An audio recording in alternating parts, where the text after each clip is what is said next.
नमस्कार। आपके अपने online platform target with Amrish पर मैं अमरीश सिंह आप सभी लोगों का हार्दिक स्वागत करूँगा, अभिनंदन करता हूँ। कैसे हैं आप लोग? उम्मीद है कि अच्छे ही होंगे, बेहतर होंगे।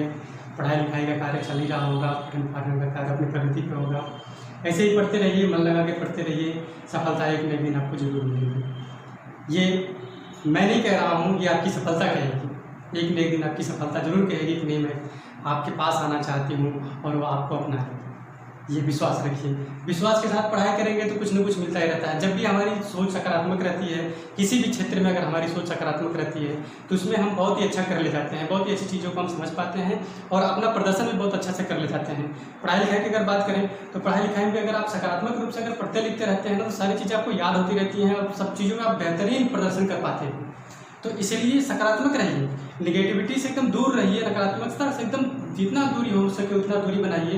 एकदम सकारात्मक होकर के अपने विचारों को प्रकट करिए, सकारात्मक होकर के सारी चीज़ों को ऑब्जर्व करिए, उसको पढ़िए और अपने जीवन में उसे उतारने का प्रयास करिए।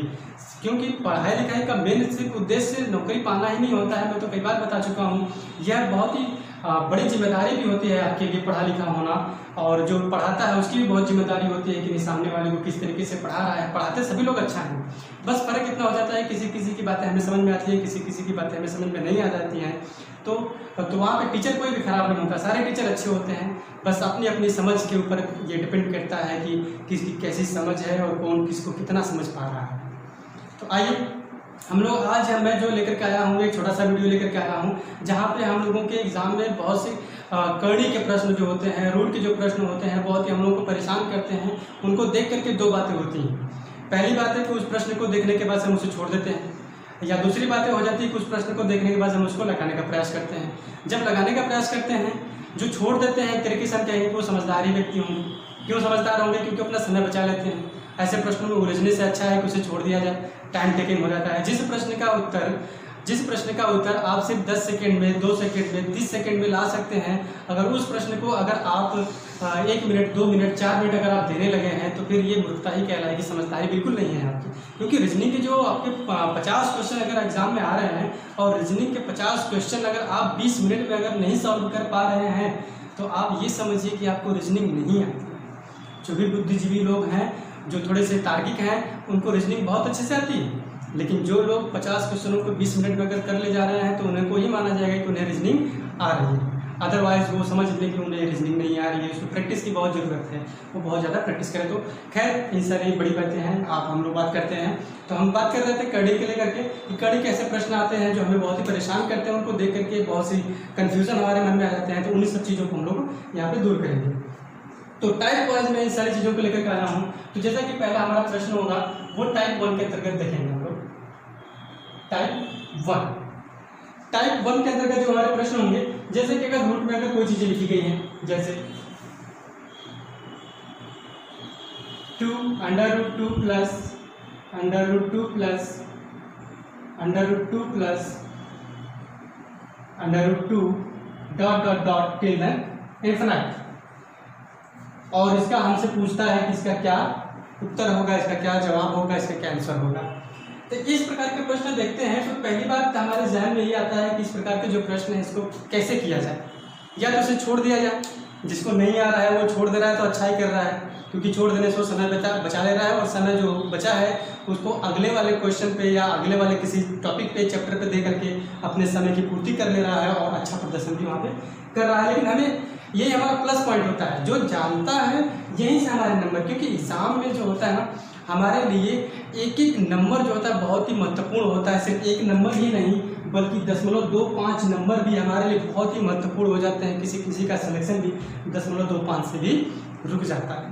इसलिए यही हमारे क्या है, प्लस पॉइंट है। बहुत से अगर मान के चलिए अगर 90% अगर लोग छोड़ रहे हैं तो आप उस 10% में शामिल है। अगर इस क्वेश्चन को अगर आप कर ले जा रहे हैं तो अगर आप कर ले जा रहे हैं तो इसका मतलब है कि आप जो है अपना समय भी बचा ले रहे हैं और अपना प्लस पॉइंट भी आप क्या कर रहे हैं, गेन कर पा रहे हैं। तो आइए इसको देख लेते हैं कि ये प्रश्न किस प्रकार से सॉल्व होते हैं। तो इन प्रश्नों को सॉल्व करने का एक छोटा सा ट्रिक है, छोटा सा कॉन्सेप्ट है, उसको बस समझ लीजिए। ये अगर अंडर रूट में अगर इस प्रकार के कोई भी अगर प्रश्न दिए गए हैं तो सबसे पहले उस प्रश्नों को दो भागों में विभाजित करिए, बराबर नहीं, 2 भागों में विभाजित करिए जिनके बीच का अंतर 1 होना चाहिए। जिनके बीच का अंतर कितना होना चाहिए, 1 होना चाहिए। तो मैं यहाँ पे जैसा कि 2 लिखा हुआ है, उसको 2 बराबर भागों में 2 भागों में विभाजित कर रहा हूँ, जिसके बीच का अंतर 1 होना चाहिए। तो 1 × 2, इसको 2 भागों में मैंने विभाजित कर दिया, 1 × 2 के रूप में मैंने इसे विभाजित कर दिया। और इनके बीच का अंतर कितना है, तो वह 1 है। इनके बीच का अंतर कितना है, तो 1 है। बस हमारा काम हो गया, यहीं से यहाँ से काम हो गया। अब क्या करना है कि यहाँ पे सिंबल को देखना है, यहाँ पे हमारा जो ऑपरेटर है इसको फोकस करना है कि ये हमारा क्या है, हमारा पॉजिटिव है कि निगेटिव है। अगर ये पॉजिटिव है यानी प्लस यानी धनात्मक संख्या है तो हमारा बड़ा नंबर ही आंसर के रूप में किया जाएगा। यानी यहाँ पे अगर हम कहें तो आंसर के रूप में क्या होगा, तो आंसर हमारा 2 हो जाएगा। पहली बात क्या करना है, फिर समझिए कि इस प्रकार के अगर प्रश्न लिखे गए हैं तो सबसे पहले आप उस नंबर को देखिए जो नंबर इसके अंदर लिखा गया है, और उस नंबर को 2 भागों में विभाजित कर दीजिए जिनके बीच का अंतर 1 होना चाहिए। तो मैंने इसे विभाजित किया 1 × 2 के रूप में, 1 × 2 के रूप में विभाजित कर दिया। अब इसमें क्या करना है कि हमें ऑपरेटर देखना है कि ऑपरेटर हमारा पॉजिटिव है कि निगेटिव है। अगर हमारा पॉजिटिव है तो बड़ी संख्या उत्तर के रूप में हो जाएगी, अगर यहाँ पे निगेटिव है तो छोटी संख्या उत्तर के रूप में हो जाएगी। और भी देख लेते हैं, थोड़ा 2 उदाहरण और देख लेते हैं। जैसे अंडर रूट में अगर 12 लिखा है प्लस फिर 12 plus 12 plus 12 till then infinite तक लिखा हुआ है, ये हमारा एक दूसरा प्रश्न हो गया। अब इसको क्या करना है कि इसको फिर से 12 को 2 भागों में विभाजित कर दीजिए। तो हम किन भागों में विभाजित करेंगे, ऐसे भागों में विभाजित करना है जिनके बीच का अंतर 1 होना चाहिए। मैं बार बार कह रहा हूँ इनके बीच का अंतर 1 होना चाहिए। यहाँ पर मैंने विभाजित किया 3 × 4, 3 × 4 के रूप में, 4 × 12, तो 3 और 4 के रूप में इसे विभाजित कर दिया। अब इनके बीच का अंतर भी देखा जाए, अंतर देखा जाए तो 1 का ही अंतर है, 1 का अंतर आ रहा है, बस कुछ नहीं करना है। अब हमें क्या करना है कि इस ऑपरेटर को चेक करना है। यहाँ पे जो मेरा ऑपरेटर है वो मेरा क्या है, पॉजिटिव है। ऑपरेटर क्या हमारा पॉजिटिव है, इसलिए आंसर के रूप में हम बड़ी संख्या का चुनाव करेंगे। तो हमारा आंसर कितना हो गया, 4 हो गया। हमारा आंसर कितना हो गया, 4 हो गया। अगर यहीं पर अगर हमारा ऑपरेटर अगर निगेटिव होता तो आंसर क्या हमारा हो जाता, 3 हो जाता। समझ में आया, इसमें कुछ भी नहीं है, समझ गए होंगे। अब ऐसे प्रश्नों को बिल्कुल नहीं छोड़ना है, ऐसे प्रश्नों को कर करके आपको जो है प्लस पॉइंट में रहना है। आइए अब अगले टाइप की तरफ बढ़ते हैं। हमारा अगला जो टाइप होगा टाइप 2 की बात करते हैं। फिर से उसी प्रश्न को उठाते हैं और यहाँ पे सिंबल को अलग कर देते हैं। 2 minus √2 minus √2 minus √2 dot dot dot till then infinite. इसका आंसर क्या होगा, इस प्रकार के प्रश्न आ गए। फिर से कुछ नहीं करना है, जैसा मैंने पहले बताया, इसको 2 भागों में विभाजित करिए जिनके बीच का अंतर 1 हो। 1 × 2 के रूप में विभाजित कर दिया। अब यहाँ पे देखना है कि ऑपरेटर हमारा क्या है। यहाँ पे जो मेरा ऑपरेटर है वो माइनस यानी निगेटिव है। तो यहाँ पे जब ऑपरेटर अगर मेरा निगेटिव हो गया यानी माइनस हो गया तो उत्तर के रूप में हम छोटी संख्या का चुनाव करेंगे। तो उत्तर के रूप में मेरा क्या हो जाएगा, 1 हो जाएगा, और ये मेरे क्या हो जाएंगे, प्रश्न का जवाब हो जाएगा। ये हमारा प्रश्न का जवाब हो जाएगा। समझ में आया इतनी बात। आइए अगर आप जैसे कि कोई भी संख्या अगर आप लिख ले रहे हैं, जैसे कि अगर आप 20 ही लिखा हुआ है इसके अंदर, तो 20 को भी डिवाइड कर सकते हैं, 4 × 5 के रूप में कर सकते हैं, इनके बीच का अंतर 1 है। 12 का मैंने बताया ही, 3 × 4 कर सकते हैं, 4 के बाद इनके बीच का अंतर 1 है। और भी कोई संख्या लीजिए, तीसरे लीजिए तो 6 × 5 कर सकते हैं, 6 × 5 30 होता है, इनके बीच का भी अंतर 1 है। अब यहाँ पे क्या करना है, अगर ऑपरेटर मेरा निगेटिव है तो छोटी संख्या, ऑपरेटर मेरा पॉजिटिव है तो बड़ी संख्या, उत्तर बन जाएगी। बस काम खत्म हो गया इसका। आइए अगले टॉपिक की तरफ बढ़ते हैं। अगला जो हमारा टाइप होगा वो टाइप 3 है। अब जैसा मैंने कहा कि ऐसी संख्या है जिसको 2 भागों में विभाजित करिए जिनके बीच का अंतर 1 हो। अब ऐसी संख्या न मिले तो, जब ऐसी संख्या न मिले तो क्या करेंगे हम लोग, अब उसी की बात करेंगे।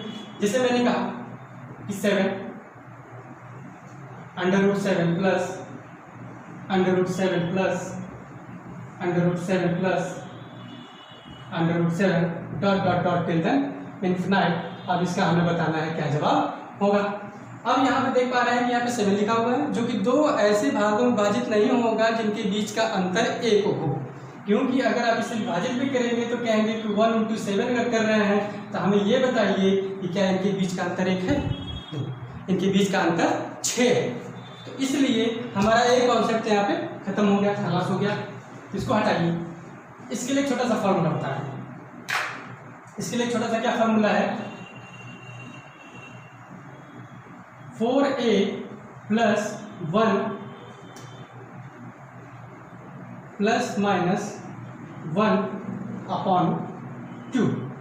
ये हमारा क्या है? फॉर्मूला हो गया। ये हमारा फॉर्मूला हो गया। Under root 4a plus 1 plus minus 1 upon में 2, सभी के अपॉन में क्या हो जाएगा? 2 हो जाएगा।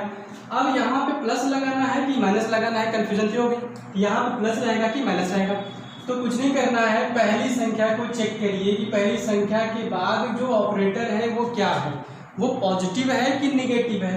अगर ये पॉजिटिव है तो प्लस होगा, अगर ये निगेटिव है तो फिर माइनस हो जाएगा। कुछ नहीं करना है, आपने चेक भी कर लिया, आपने बता भी दिया कि यहाँ प्लस होगा कि माइनस होगा।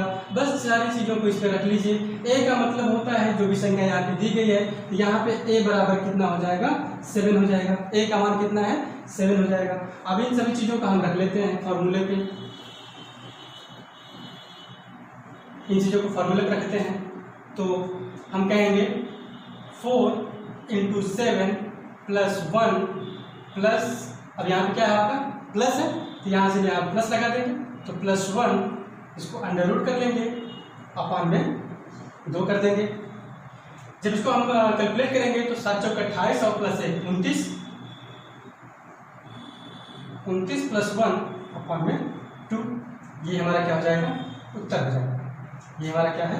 आंसर हो जाएगा। बस हो गया, काम खत्म हो गया इसका। देखिए कुछ नहीं किया मैंने, बस इसको क्या करना है, उठा करके फॉर्मूले पर रख दीजिए। 4a plus 1 plus minus 1, under root में 4a प्लस 1 है और सबके अपॉन में क्या हो जाएगा? 2 हो जाएगा। सारी चीज़ों को इस पर रखिए, इसको कर लीजिए। अगर इसको और भी अगर बेसिक रूप में लेकर के जाना चाहेंगे तो इससे पहले की जो संख्या हो जाएंगी, इसका जो स्क्वायर हो जाएगा वो स्क्वायर आपका कितना हो जाएगा? 25। आपका 25 स्क्वायर हो जाएगा। तो इसका लगभग 5 के आसपास आना चाहिए। नहीं, 5 नहीं आएगा।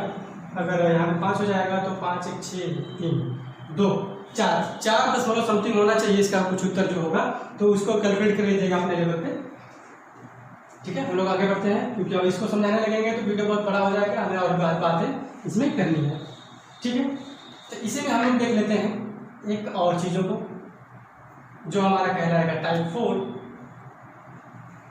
और यहाँ पे सभी प्लस को हटा देते हैं। सभी प्लस को क्या कर देते हैं? हटा करके माइनस का सिंबल दे देते हैं। तो क्या हो गया? Under root 7 minus under root 7 minus under root 7 minus under root 7 dot dot dot till then infinite. और इसका हमसे पूछा गया कि इसका उत्तर क्या होगा। कुछ नहीं करना है, फिर से इसको उठा करके आप इसी फॉर्मूले पे रखिए। 4a प्लस 1 इसको अंडर रूट में करिए, प्लस माइनस 1 अपॉन में 2 कर दीजिए। अब इसी को यहाँ पे कैलकुलेट कर दीजिए। तो a का मान यहाँ पे कितना है? 7 है। तो हम कहेंगे 4 इंटू 7 प्लस 1, इसको अंडर रूट कर देंगे। और यहाँ पे प्लस होगा कि माइनस होगा, तो यहाँ से चेक करेंगे। यहाँ पे हमें माइनस दिख रहा है, इसलिए हम क्या कर देंगे? यहाँ पे -1 कर देंगे, अपॉन में 2 कर देंगे। अब इसको कैलकुलेट कर ले जाएंगे, आपको उत्तर मिल जाएगा। बस कहानी इसकी इतनी ही है और यहाँ पे समाप्त हो जाएगा। ठीक, आइए अब अगले टाइप पे बढ़ते हैं। हम लोग देख लेते हैं अगला जो हमारा टाइप होगा टाइप 5। 5वें प्रकार के टाइप की हम लोग बात करते हैं। जैसा कि हम लोगों ने देखा कि ऐसी संख्याएं जिनको 2 भागों में विभाजित किया जाए, जिनके बीच का अंतर 1 हो, उस टाइप को देखा मैंने। पॉजिटिव नेगेटिव को भी लगा कर देखा। फिर ऐसी संख्याओं को भी देखा जिनका बीच का अंतर 2 नहीं हो रहा है, उनको विभाजित करने पर। ऐसी संख्याओं को भी देखा, उसमें भी पॉजिटिव नेगेटिव मैंने देख लिया। अब अगर ऐसी संख्या अगर आपको मिल जाए जिसमें पॉजिटिव और नेगेटिव दोनों शामिल हो, तब क्या करेंगे हम लोग? जिसमें जैसे कि अगर हम कोई संख्या ले लेते हैं, जैसे संख्या ले लिया 8 प्लस अंडर रूट 8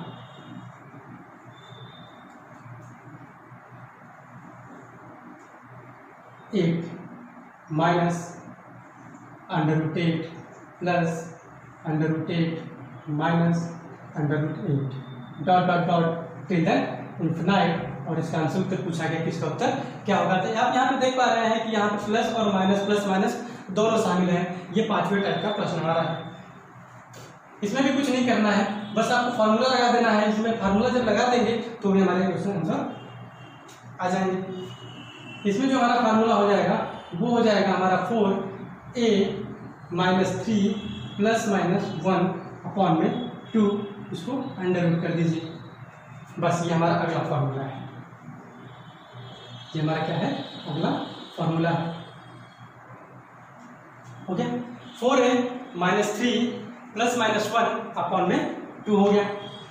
अब इसी को उठा करके इसी फॉर्मूले पे रख लीजिए, सारी समस्याएं हल हो जाएंगी। अब यहाँ पे a का जो मान होगा वो क्या है आपका 8 है। a का मान कितना है 8 है, इसी चीज को रख लीजिए। तो 4 into a minus 3 under root. अब यहाँ पे प्लस होगा कि माइनस होगा, क्योंकि यहाँ पे तो प्लस पिछले वाले में बताया कि प्लस है तो प्लस लगाइए, माइनस है तो माइनस लगाइए, लेकिन यहाँ पे प्लस और माइनस तो दोनों दिया गया है। जब प्लस और माइनस दोनों दिया गया है तो बिल्कुल भी कंफ्यूज मत होइए।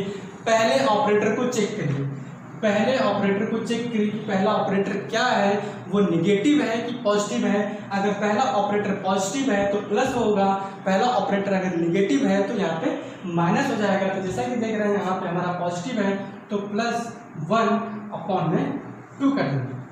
हो गया 8 चौक का 32 और 32 में से 3 गया तो कितना हो गया आपका 29 अंडर रूट प्लस 1 अपॉन में 2। ये लगभग इतना ही हमारे एग्जाम का जो आंसर होता है, जो ऑप्शन होते हैं उसमें आपको ये मिल जाएगा। ज़्यादा कैलकुलेशन करने की आवश्यकता नहीं पड़ेगी आपको, तो यहीं से आपको आंसर मिल जाएगा। अगर नहीं भी होता है तो थोड़ा सा बहुत कैलकुलेट भी कर सकते हैं, कैलकुलेट कर ले जाएंगे तो आपको जरूर पता चल जाएगा। जब यहाँ तक पहुँच गए हैं तो फिर एक स्टेप पढ़ने में क्या है, वहाँ भी पहुँच जाएंगे आप। तो इतनी बातें क्लियर हो गई, ये समझ में आ गया आपको। तो यहाँ पे मैंने दिखाया, मैंने बताया एक फॉर्मूला कि 4a minus 3 plus minus 1 upon में 2 है, और इतना जो है 4a माइनस 3 जो है अंडर रूट में है। ठीक, आइए अगले टॉपिक की तरफ बढ़ते हैं, अगले टाइप की तरफ बढ़ते हैं।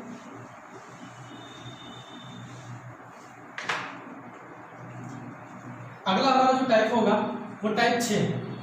वो टाइप क्या है, टाइप 6 है। जैसे कि मैं बात करूं 7 minus 7 plus 7 minus 7 plus 7 minus 7 dot dot dot till the infinite, और इसका हमसे पूछा गया कि इसका उत्तर क्या होगा। फिर से वही फॉर्मूला लगाइए, 4a minus 3 plus minus 1 upon में 2, इसको अंडर रूट में डाल दीजिए। हो गया, यही फॉर्मूला था हमारा, हमने रख लिया। क्या a बराबर कितना है 7 है, a बराबर कितना है 7 है। तो 4 इंटू 7 माइनस 3 अंडर रूट। अब यहाँ पे प्लस लगाना है कि माइनस लगाना है, तो पहला ऑपरेटर, मैंने क्या कहा कि पहले ऑपरेटर को जिसमें प्लस माइनस दोनों दिया गया है तो पहले ऑपरेटर को चेक करिए वो धनात्मक है कि ऋणात्मक है, यानी वो प्लस है कि माइनस है। यही डिसाइड करेगा कि यहाँ प्लस होना है कि यहाँ पे माइनस होना है। तो पहला ऑपरेटर मेरा निगेटिव है, इसलिए यहाँ पे हम लोग क्या करेंगे, निगेटिव करेंगे, यानी -1 करेंगे, और सबके बटे में क्या लगा देंगे 2 लगा देंगे। तो 7 चौक 28 और 28 में से 3 गया तो कितना बचा 25 माइनस से ये अंडर रूट में है बटे में 2। आपको उत्तर के रूप में यही मिल जाएगा, जबकि आसान है। तो इसको और आगे बढ़ेंगे तो 25 का रूट जो रूट से बाहर निकालेंगे तो 5 माइनस 1 अपॉन में 2 हो जाएगा, और ये 4 बटे में 2, इसका मतलब हो जाएगा ये 2। ये आपका उत्तर हो गया। क्लियर है बातें, इतनी बातें क्लियर हो गई आपको, समझ में आ गया। तो आगे बढ़ते हैं। ये तो मैंने प्लस माइनस दोनों की मैंने बातें कर लिया, और ऐसे नंबर जो करने की 2 भागों में विभाजित हों उनकी भी मैंने बात कर लिया। अब मैं बात करता हूँ ऐसे नंबरों की जो संख्या में दिए, जो मतलब किसी में पॉजिटिव और निगेटिव सिंबल नहीं दिए गए हों, जो हमारा टाइप 7 हो जाएगा। जैसे कि मैंने कोई संख्या ले लिया, जैसे मैंने 8 लिया, अंडर रूट 8 फिर 8 dot dot dot till the infinite, और इसका उत्तर पूछता है कि हमसे क्या होगा। ऐसे प्रश्नों को सॉल्व करना बहुत ही आसान है, ऐसे प्रश्नों को सॉल्व करना बहुत ही आसान है। कुछ लोगों को देखेंगे जो ट्रेडिशनल तरीका अपनाते हैं, जो परंपरागत तरीका जो होता है वो फॉर्मूले के अकॉर्डिंग इसको अपनाते हैं, तो वो क्या कहेंगे कि इन सभी चीज़ों को हम x मान लेते हैं। ये किसके बराबर है, ये x के बराबर मान लेते हैं। तो x बराबर जब कहेंगे तो हम कहेंगे कि x का स्क्वायर कर दे रहे हैं। जब x का स्क्वायर करेंगे तो यहाँ से जब x स्क्वायर कर देंगे तो यहाँ भी इसका स्क्वायर हो जाएगा, तो 1 8 क्या हो जाएगा, बाहर आ जाएगा। 1 8 हमारा क्या हो जाएगा, बाहर आ जाएगा। ठीक है, इस तरीके से हो जाएगा बराबर। इसको 0 कर देंगे, नहीं बराबर तो है, ठीक है, ये यहाँ नहीं होगा। फिर इसके बाद क्या करना होगा कि 8 को उठा करके इस तरफ पक्षांतर कर दीजिए। तो हम कहेंगे कि जब ये जो √8 और √8 जो है ये किसके बराबर है, x के बराबर है। जो √8 लिखा हुआ है किसके बराबर है, ये x के बराबर है। तो हम कह सकते हैं कि x² = 8x कह सकते हैं कि नहीं कह सकते हैं, बिल्कुल कह सकते हैं। जब ये 8x हो गया तो हम क्या करेंगे इसमें से कि x² - 8x बराबर 0 कह देंगे, बराबर 0 कह देंगे। अब यहाँ से x जब कॉमन ले लेंगे तो क्या बचेगा हमारा, x - 8 बच जाएगा। क्या बचा, x - 8 बचा। अब x के यहाँ पे 2 मान आ गए, x बराबर 0 और x बराबर 8 आ गया। यहाँ पे 2 मान हो गए। तो जब कि x बराबर 0 हो नहीं सकता, x बराबर 0 हो नहीं सकता, तो x का क्या मान होगा, तो 8 होगा। और ये मेरा क्या हो जाएगा, उत्तर हो जाएगा। ये मेरा क्या हो जाएगा, उत्तर हो जाएगा। तो कुछ नहीं करना है, इन सारी चीज़ों को इसमें उलझने की कोई ज़रूरत नहीं। इसमें उलझेंगे तो उलझ के ही रह जाएंगे, आंसर तक तो पहुँच ही नहीं पाएंगे। अगर पहुँच भी जाते हैं तो बहुत टाइम लग जाएगा, आप सफलता से बहुत पीछे रह जाएंगे। कुछ नहीं करना है, जब इस तरीके की संख्याएँ दी गई हैं तो आप डायरेक्टली कहिए कि हमारा उत्तर कितना होगा, 8 होगा। हमारा उत्तर कितना होगा, 8 हो जाएगा। बस हो गया, क्वेश्चन का आंसर आ गया हमारे। बस तो मैंने यहाँ पे कुछ अंडर रूट के शब्दों को मैंने यहाँ पे लेकर के कुछ जो हमारे एग्जाम में आते हैं, जो हमें बहुत ही परेशान करते हैं, उन सब चीज़ों को मैंने यहाँ पे समझाने का प्रयास किया है, एक्सप्लेन करने का प्रयास किया है। मैं उम्मीद करता हूँ कि आप लोगों को ये वीडियो अच्छा लगा होगा और जो मैंने चीज़ें समझाई हैं आपको समझ में आई भी होंगी। बशर्ते अब बस आप ध्यान से देखे होंगे और चीज़ों को धीरे धीरे अप्लाई कर रहे होंगे अपने दैनिक जीवन में भी और अपने पाठ्यक्रम में भी इसको अप्लाई कर रहे हैं, तो सारी चीज़ें बेहतरीन रूप से आपको अपनी हो जाएंगी। अगर आप नोट्स बना करके चल रहे हैं तो जाहिर यकीन मानिए सारी चीज़ें अपनी ही हो जाएंगी और उसको ध्यान से आप पढ़ते रहिए। तो फिर यह मेरा वीडियो आप लोगों को कैसा लगा ये कमेंट जरूर करिएगा। और चैनल में अगर आप नए हैं तो हमारे चैनल को सब्सक्राइब कर दीजिए, बेल आइकन को दबाना बिल्कुल ना भूलें। वीडियो को लाइक करें, शेयर करें, सब्सक्राइब करें, अपने मित्रों या सभी के साथ इसको शेयर करते रहिए और अपने सकारात्मक विचार, अपनी सकारात्मक कमेंट भी हमें ज़रूर प्रोवाइड करते रहिए। आज के लिए बस इतना ही रहने दे रहे हैं, फिर हम आपसे अगली वीडियो में मुलाकात करते हैं अगले टॉपिक के साथ और अगले लेक्चर के साथ। तब तक के लिए धन्यवाद।